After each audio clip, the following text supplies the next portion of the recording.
So anyway, the question is here, why are the Kohanim obligated to marry only a specific type of person? Where you see that a Jew is obviously supposed to marry another Jew. If a Jew marries a non-Jew, they lose their share of the world to come. Today I saw that there was a headline of an article. I didn't waste my time to actually read the whole article, just the first few lines. And there is a shock and awe in the conservative movement, conservative, they still call themselves Jewish, conservative movement of rabbis within the conservative movement defying the conservative rules. Of what? What rules? I mean, they still actually have rules. What rules are they're violating? They're violating the rules by now. They're allowing to marry Jews with Gentiles. Just like the Reform have been doing for many, many years since their inception. The conservative always distinguished themselves from the Reform, even though they're both heretics, even though they both violate Shabbat, even though they both have gone down the tubes throughout the generations, especially in the last 50 years, where the head of the conservative movement in Yerushalayim is openly homosexual. But they had one thing, one leg to stand on, where they said, at least, we don't marry the Jews and the Gentiles. Well, that's no more. Now they're officially marrying Jews and Gentiles, and a few of the leaders within the conservative movement, one noticeably made from Las Vegas, said, wait, if we marry Jews and Gentiles, then there's no difference between us and the Reform. There was never really a difference between you and the Reform. There was never really a difference between you and an idol worshiper, because you are distorting the Torah and changing it to your likings. And it's not a surprise for anyone that's looking from the right perspective. But needless to say, you have a world where the Jews are marrying Gentiles without necessarily thinking twice about it. No different than what happened at the time of Germany. Anyone that has read a little bit of history about Am Yisrael, some of the books about what transpired before the Holocaust. Many people have spent time looking at what happened during the Holocaust, but there was also Am Yisrael before the Holocaust. And you see how the great sages of Am Yisrael screamed foul and tried to warn Am Yisrael of what's going to come if they continue sinning. No different than what the prophets, Jeremiah and Yechezkel and Zechariah and the rest of the prophets did, and Isaiah, screaming and trying to tell people to wake up and stop sinning, stop going against Hashem, stop intermarrying. In Germany, it got so ugly that Jews were not only marrying Gentiles, but they were openly making it a thing to do to convert to Christianity itself. Literally, the intermarriage was through the roof. The only other time where intermarriage was ever worse in history is today, the day that we're living in, Hashem Yishmor. As we get closer and closer to Mashiach, we get closer and closer to the 50th gate of Tumah, as the Or HaChaim KADOSH said in Parashat Shmot. Now, the problem with this whole intermarriage situation is that simply, when a Jew marries a Gentile, if a Jewish man marries a Jewish woman, his kids are not Jewish. And if a Jewish woman marries a non-Jewish man, her kids are still Jewish, halachically speaking, but of course, it's very unlikely that they're going to live Jewish life, since their own parent did not live a Jewish life. And many times this leads to many problems. There was lots of corruption done before the Holocaust by the Zionists, that were anti-religious, anti-Torah, but when it served them right, all of a sudden they would do things. One example that I recently read in the book, The Transfer, that talks about some of the corruption by the Zionists before the Holocaust to steal money from Am Yisrael, to work together with the Nazis in order to line their pockets, is simply when they had one very successful businessman, Melchin, wanting to join their board, they found that there was one flaw. He was a leader, he was powerful, he had all of the great ideas, but there was one problem. He wasn't Jewish.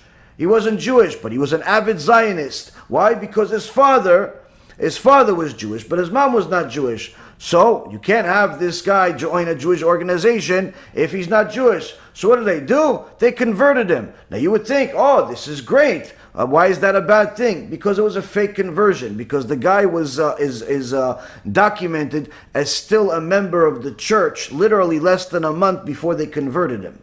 So the reality is that when it comes to Judaism, a person has to understand is that if you want to lie, you're only lying to yourself. You're only lying to yourself. There is no lying to HaKadosh Baruch Hu. There is no showing up to Shamayim and say, I tried. There's no such thing. HaKadosh Baruch Hu already knows every single thing you've ever done and every single thing you've ever thought of and every intention you had behind it. And when a person tries to fool Hashem, they get an additional punishment for it. So now, HaKadosh Baruch Hu is very specific with Am Yisrael not marrying the Gentiles. There's literally, in the last several parashot, constant mention of how we have to stay away from the Gentiles, never marry them, never behave like them. And there's a constant mention. It's a constant mention for Am Yisrael to distinguish themselves from the Gentiles, not to wear the same clothes. So much so that if a Jew marries a Gentile, they lose their olam haba. They go to Gehinnom. They suffer tremendously in kafakela. There's all types of punishment that they get. That a person, if they only knew what damage they're going to get, what kind of severe punishment they're going to get for even being intimate with a non-Jew. One time in their life, literally they would cry tears of blood.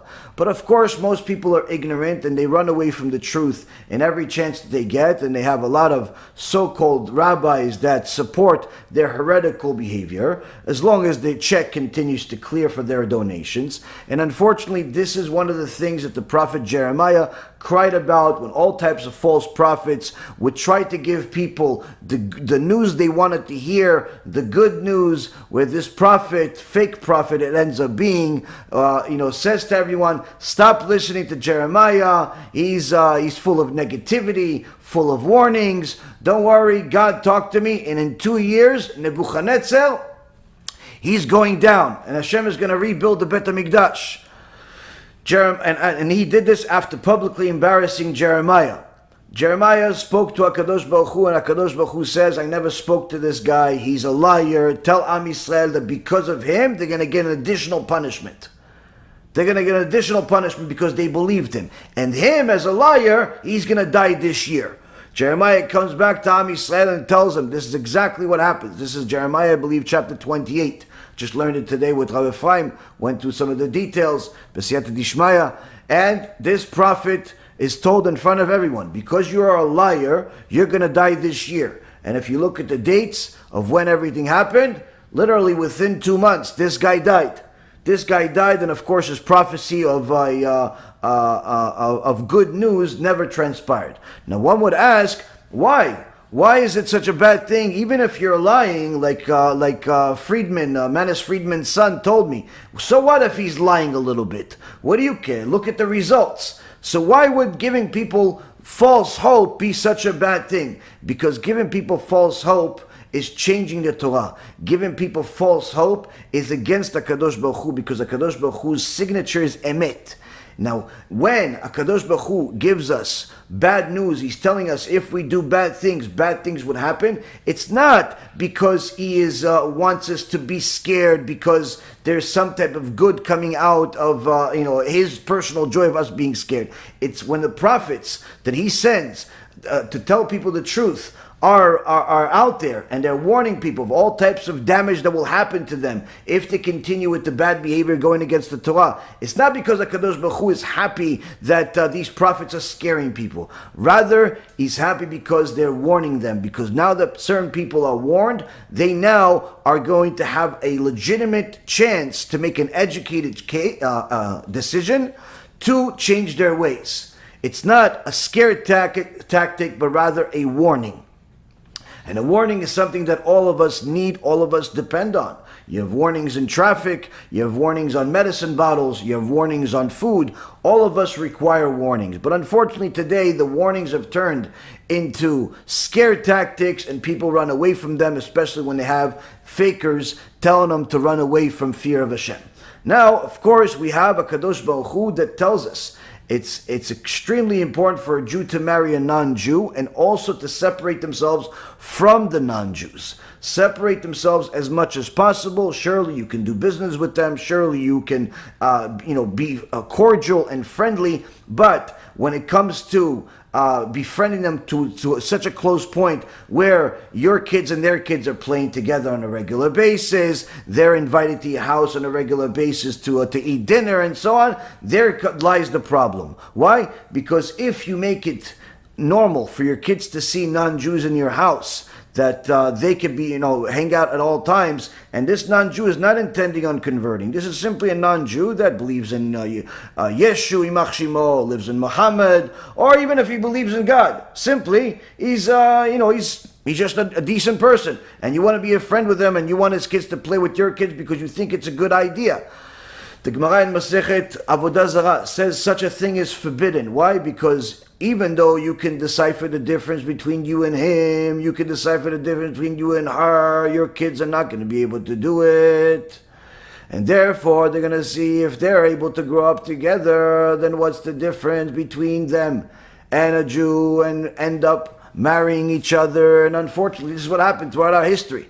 Anytime we broke the barrier between the Jews and the Gentiles, little by little intermarriage increased. And this is why I told one of my dear students, who was a very, very dear person, a very precious person, that asked me, do you know of any synagogue that will accept righteous Noahites to attend? And I told him if it's a legitimate synagogue that has fear of the Almighty, they will never accept the righteous Noahites to attend on a regular basis. And quite frankly, even once in a while is probably unlikely. Why? Because there has to be a separation where even if you are a righteous Noahide, we have to make sure that Am Yisrael does not think that they're allowed to marry you because you're a righteous Noahide and you know a lot of Torah, even more than the people in the community. Still, we're not allowed to marry you. Now, needless to say, this is not a prejudice against non-Jews. There's also limitations within the Jewish community itself, where certain people are not allowed to marry certain people. One of the prime examples that a lot of people have a tough time with until they learn the details of what Yirat Shamayim is, what fear of the Almighty is, who's really running the world, is the details of the Kohen. The Kohen is not allowed to marry certain people. Not allowed to marry certain people. Now, of course, if it's the Kohen Gadol, he even has more limitations than that. Even more limitations than that. But a regular Kohen is not allowed to marry just anybody. He has to be very, very specific. He's not allowed to marry a woman that has been divorced.